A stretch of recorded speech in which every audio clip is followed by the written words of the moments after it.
Welcome, dear learners, to this video on flowcharts. This is a topic under computer in mathematics syllabus D. So it's important for us to learn about this topic. It comes in the exam, also just for our knowledge on computers and how they work. So a computer, we all know, it's an electronic device that stores information.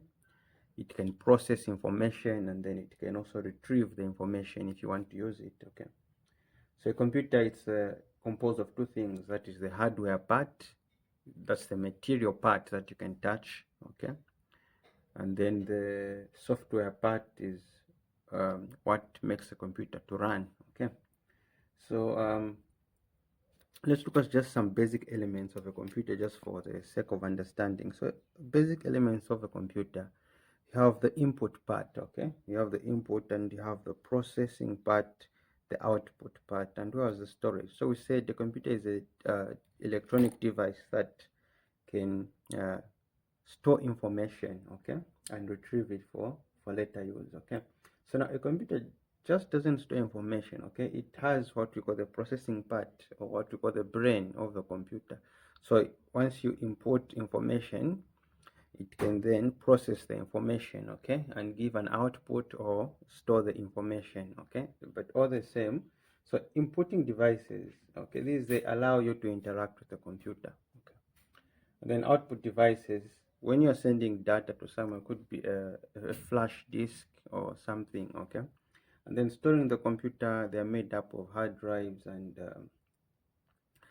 that can store information. So the processing part here, or what we call the CPU, the central processing unit of a computer, it works like the brain here. That's what the computer will process, the whatever information or commands that you're giving it. So all this is based on what we call the algorithm. I wouldn't want you to stress yourself about an algorithm. An algorithm, you can just define it as a series of steps that you use to perform operations.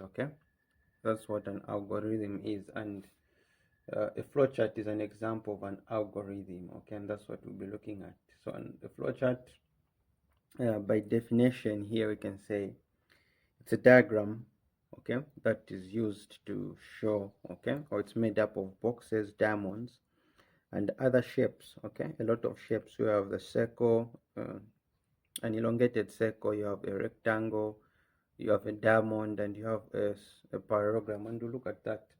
So it's an algorithm.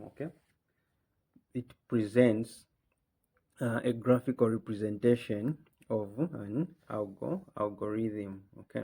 So for us to understand how a flowchart works, we need to know symbols and shapes. Let's look at the shapes first. So we have the circle shape. The elongated circle. It's not really circle. Don't write it a circle like this. It's simply an oval-like shape. So an oval-like shape, that is the first shape usually when you're beginning your flowchart. And it is used to start the flowchart. It is used to start the flowchart. Not only to start the flowchart, it is also used to stop. So words that you can include in an elongated circle are words like start, words like stop. So when you use the word start, meaning when finishing your flowchart, you should finish it with stop. When you use begin, on your flowchart to start the flowchart, you are going to finish it off with the end. So these are the two. So meaning a circle, you're going to find it when beginning the flowchart, and also when ending the flowchart. And then the rectangle, usually we use it for inputting statements or instructions. Usually here it's where you're going to write the formula for your operation. You write your formula in a rectangle.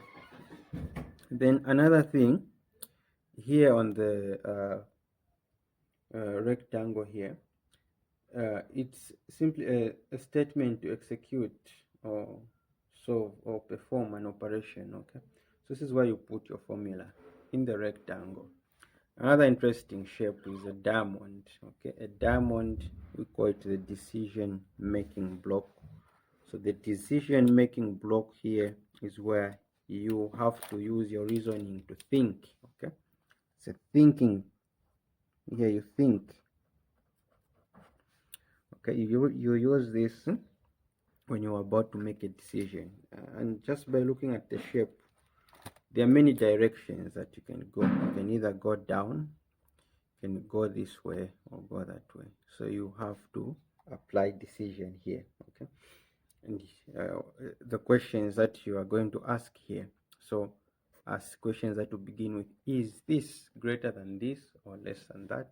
Okay, or is this equal to 0? Okay, so this is where the question will go.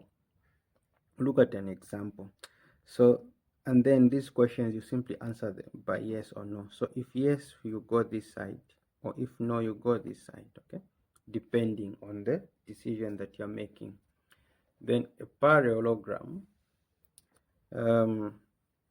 this one is used for inputting devices. Okay, remember we looked at inputting, we said basic elements of a computer. It has the input part and the output part. Okay, so inputting anything or entering anything, when you're entering, okay, because a formula has got elements. Okay, so when entering those elements on the formula, you use input or output. Okay, also words you can use are enter, input, output, display, and print. Okay, so these are the four major shapes that we have to understand. Then we also have signs. Okay, you have the plus sign, you add. So for multiplying, it's shown by a star. Okay, that tells you that you need to multiply. Then division, that's the symbol on the. So if you check on your computer what we call the keypad, or the keyboard, okay, the computer keypad or keyboard, you're going to find these shapes. Okay, this means division, this means subtraction, this means multiplication, this means what? Addition. Okay, so now that we know the symbols and the shapes, we can proceed to let's look at the steps. Okay, very important here. So the steps to follow whenever you're given a question and you are told to find or to construct a flowchart. First thing first, you have to know the formula. Okay, you have to know the formula, and then you need to identify your inputs and your outputs. Then you apply your reasoning, and then you construct the flowchart. So let's have an example here. So we have an example. In this example, write a flowchart for calculating hypotenuse of a right angle triangle. Okay, so for this question, write a flowchart for calculating the hypotenuse of a right angle triangle. So we need first to know the formula according to the steps. So right angle triangle is a triangle that is like this.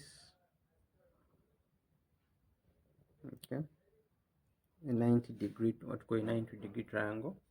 So you need to know the formula first. Okay, so you need to understand the formula first.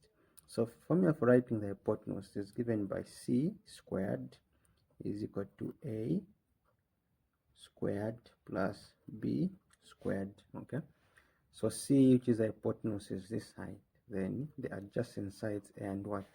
And b. So I've seen why it's important for you to know the formula. You may or may not be given, so I would encourage that you practice formulas for usually these shapes in mathematics. So write the flowchart for calculating hypotenuse of a right angle triangle. Okay, so this is the right angle triangle. That's the formula. Step number 1. Okay, we said step number 1, know the formula. Okay, know the formula, identify the input and output. So let's identify the input and the outputs. Okay, identify the inputs and the output. So input inputs are simply what you're going to enter, okay, what you need to start this program, okay. What are you going to enter? So the inputs here are the sides, okay, the sides, which is A and what? B. So these are our input. This is what we are going to enter, okay. Then the output. So when we enter these, we're going to get this, okay. Once you enter these, you're going to get this. So C is the output, okay. So now that we have the inputs and the outputs, we can begin our flowchart, and you're going to see that it's just very simple, okay. So the first, we said when starting a flowchart, okay. So solution. So when beginning a flowchart, you can you're going to always start with an elongated circle, okay. Elongated circle. So in this elongated circle, you are going to start with, okay. So when you use start, meaning you finish with the stop, okay. So we're going to write in here start,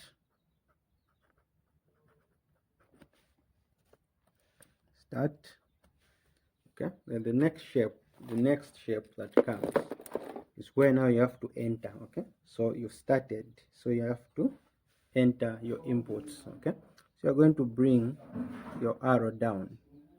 So for entering anything, we use a parallelogram, okay. We use a parallelogram, okay, when entering anything, eh? So we're simply going to say, we can say input, or we can say enter, okay. So we're going to say enter your inputs are what? A and B, okay, A and B. Then once you've entered these, now you need to command, okay, instruct the computer how to use these. What's the computer going to do with these? You've entered them. Now what you have to instruct the computer what to do. So you bring an arrow. So instruction or statement, remember the symbol, it's a rectangle, okay. So this is where now you are going to command your computer or give it this instruction, what it has to do, okay. So you are going to say, we know the formula, okay. We want to give this formula, okay. So we're going to say C, okay, C squared, okay, C squared, okay, this is C squared, okay. So this is the same as if I put it like this. This formula is the same as a squared plus b squared, okay. This is actually the same as this, okay. So in other words, when you say c squared is equal to a squared plus b squared, when you square root both sides, you come here, okay, it will lead you to this, okay. So this is what we're going to have. So we're going to say here that c is simply equal to, okay, square, okay, square, okay. So this square is this one that I've written here. So square, so a squared is simply a multiplied by a plus b, which is b multiplied by b, okay. So a squared is the same as a multiplied by a, b squared is the same as b multiplied by b, okay. So this is our formula, okay. This is our formula, okay. So we've commanded, so this is what the computer will do with A and B, okay. You've given the instruction, and then lastly, once it has performed this operation, you have to output. So we know our output, okay. So remember, outputting also a parallelogram. You're simply going to say output C, and then you started with start, so you are going to finish it off with a stop.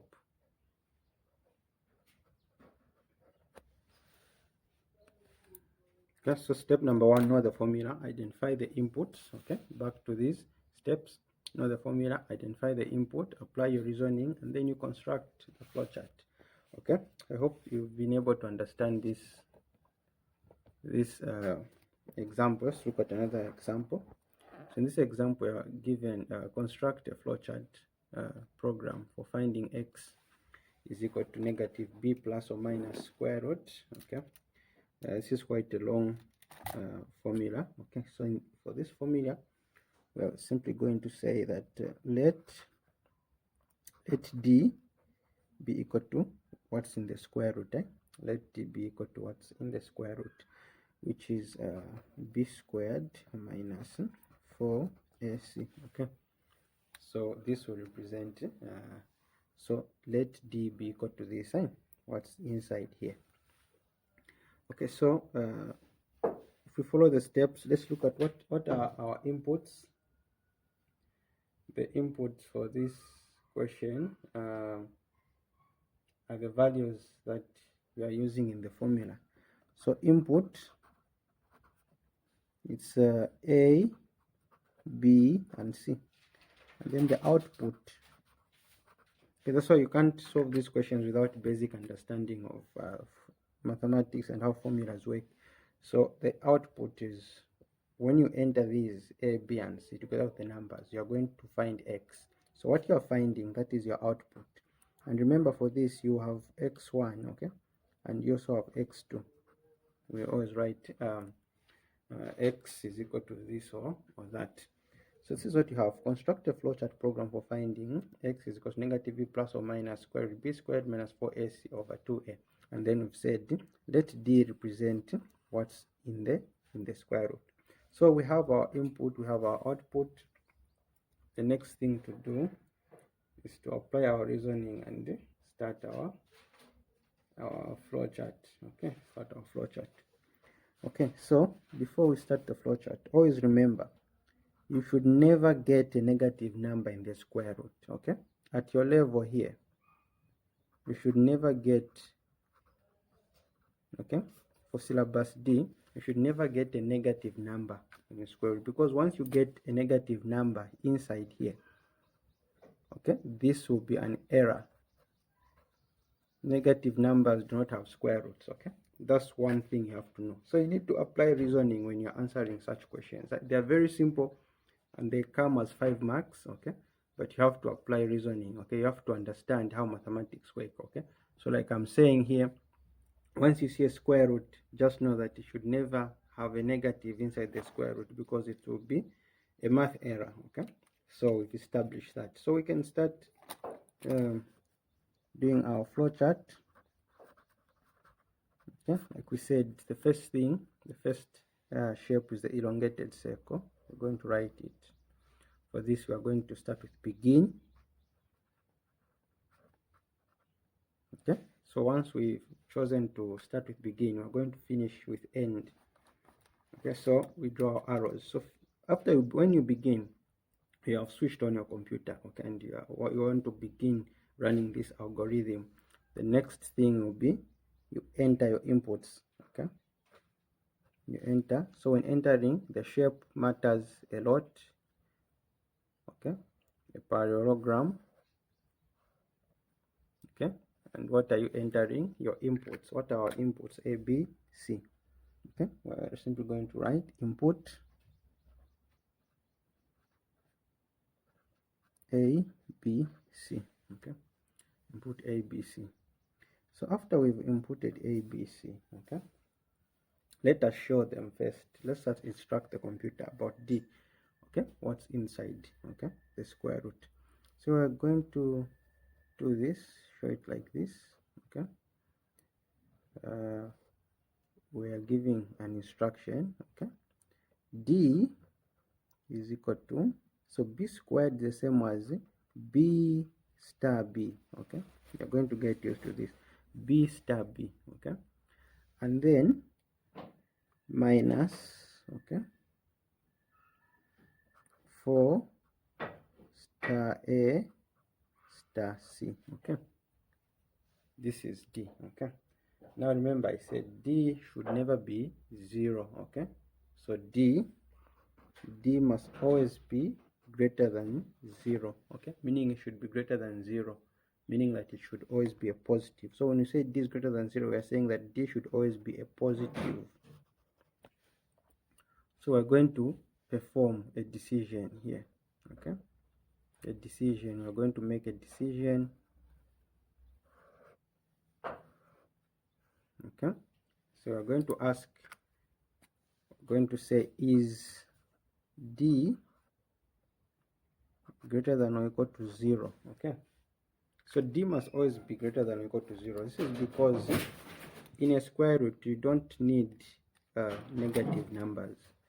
So this direction here, okay, is D greater than 0. This direction we are going to say, okay, we are going to command no, and this direction we are going to command yes.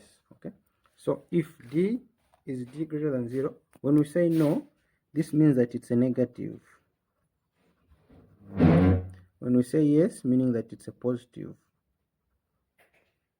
Is D greater than 0? Yes, it's greater, meaning it's positive. Is D greater than 0? No, meaning it's less. That means it's negative.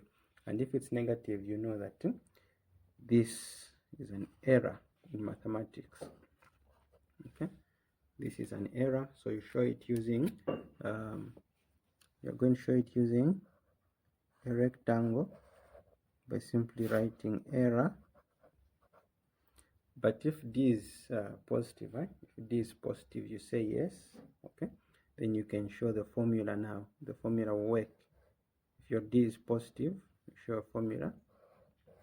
It won't bring an error. Okay, so you are simply going to write x is equal to, okay, then you write the whole formula, negative b, okay,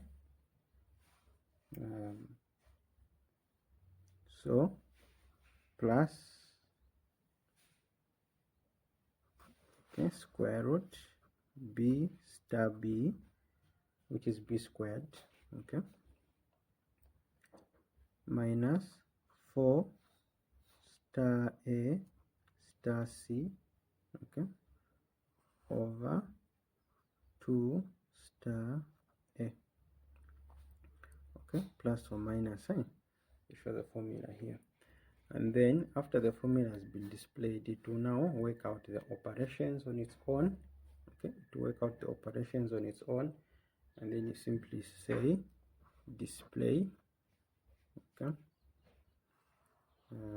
so for displaying, it's same as inputting and outputting. Display x1 and x2, then we are ready to end. Okay, we end here. So remember we had no. Okay, so no error message. Error message, there's nothing you can do. If it brings an error message, it goes straight to end. Okay, it goes straight to end. Okay, so error message will go straight to end. So first thing we did, just to recap on everything, so this is our formula. So we said let D be equal to this, so meaning the number that you get here should never be equal to a negative, right? So meaning it should always be greater than 0, and that's what we said, yes, must be a positive. So the inputs, we had A, B, C. Okay, so we started with begin, then we entered our inputs. Okay, then we showed the instruction here D, which is this should always be greater than 0. So we made a decision here. Is it greater than 0? If no, it's an error. You don't stop the program right there and on. But if it's less, that's when you input your formula now. Okay, and then you say x1 and x2, and then you end the program.